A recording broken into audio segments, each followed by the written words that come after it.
भक्त ध्रुव की कथा। एक बार की बात है, राजा उत्तानपाद थे और उनकी दो रानियां थीं। एक रानी का नाम सुनीति और दूसरी रानी का नाम सुरुचि था। सुनीति बड़ी रानी और सुरुचि छोटी रानी थी। रानी सुनीति के पुत्र का नाम ध्रुव और रानी सुरुचि के पुत्र का नाम उत्तम था। राजा उत्तानपाद का रुझान छोटी रानी सुरुचि के तरफ ज्यादा था, क्योंकि वो दिखने में काफी सुंदर थीं, लेकिन रानी सुरुचि अपनी सुंदरता पर काफी घमंड करती थीं।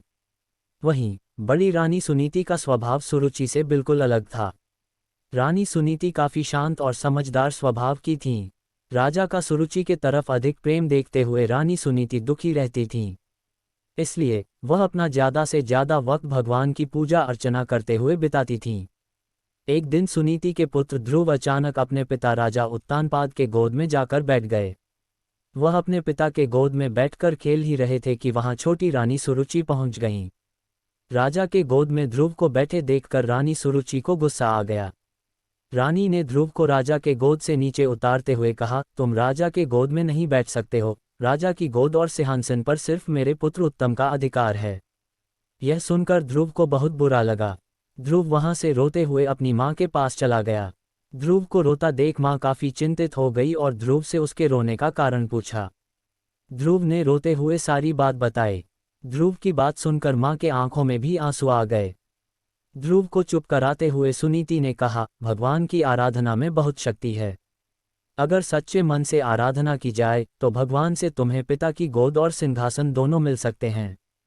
माँ की बात सुनकर ध्रुव ने निर्णय कर लिया कि वह सच्चे मन से भगवान की आराधना करेंगे। ध्रुव अपने महल से भगवान की प्रार्थना करने जंगलों की तरफ निकल पड़े। उन्हें रास्ते में ऋषि नारद मिले। छोटे से ध्रुव को जंगलों की तरफ जाता देख नारद ने उन्हें रोका। नारद ने उनसे पूछा, तुम जंगलों की तरफ क्यों जा रहे हो? ध्रुव ने उन्हें बताया कि वो भगवान का ध्यान करने जा रहे हैं। ध्रुव की बात सुनकर नारद ने उन्हें समझाकर राजमहल वापस भेजने की कोशिश की, लेकिन ध्रुव ने उनकी एक न सुनी। ध्रुव के निर्णय के कारण नारद ने ध्रुव को ओम नमो भगवते वासुदेवाय मंत्र का जाप करने को कहा। इसके बाद ध्रुव जंगल में जाकर इस मंत्र का जाप करने लगे। उधर नारद ने महाराज उत्तानपाद को ध्रुव के बारे में बताया। बेटे के बारे में सुनकर महाराज का मन चिंतित हो गया। वह ध्रुव को वापस लाना चाहते थे, लेकिन नारद ने कहा ध्रुव प्रार्थना में डूब गया है और अब वह वापस नहीं आएगा। उधर ध्रुव कठोर तपस्या में लगे रहे। कई दिन और महीने गुजर गए, लेकिन ध्रुव प्रार्थना करते रहे। इस बीच ध्रुव की भक्ति से प्रसन्न होकर भगवान हरि ध्रुव के सामने प्रकट हुए। भगवान हरि ने ध्रुव को वरदान देते हुए कहा, तुम्हारी तपस्या से हम बहुत प्रसन्न हैं, तुम्हें राजसुख मिलेगा। साथ ही तुम्हारा नाम और तुम्हारी भक्ति हमेशा के लिए जानी जाएगी। यह कहकर भगवान ने ध्रुव को राजमहल की तरफ भेज दिया। भगवान के दर्शन पाकर ध्रुव भी बहुत खुश हुए और उन्हें प्रणाम कर महल की तरफ चले गए। बेटे को महल वापस आते देख राजा खुश हो गए और उनको अपना पूरा राज्य सौंप दिया।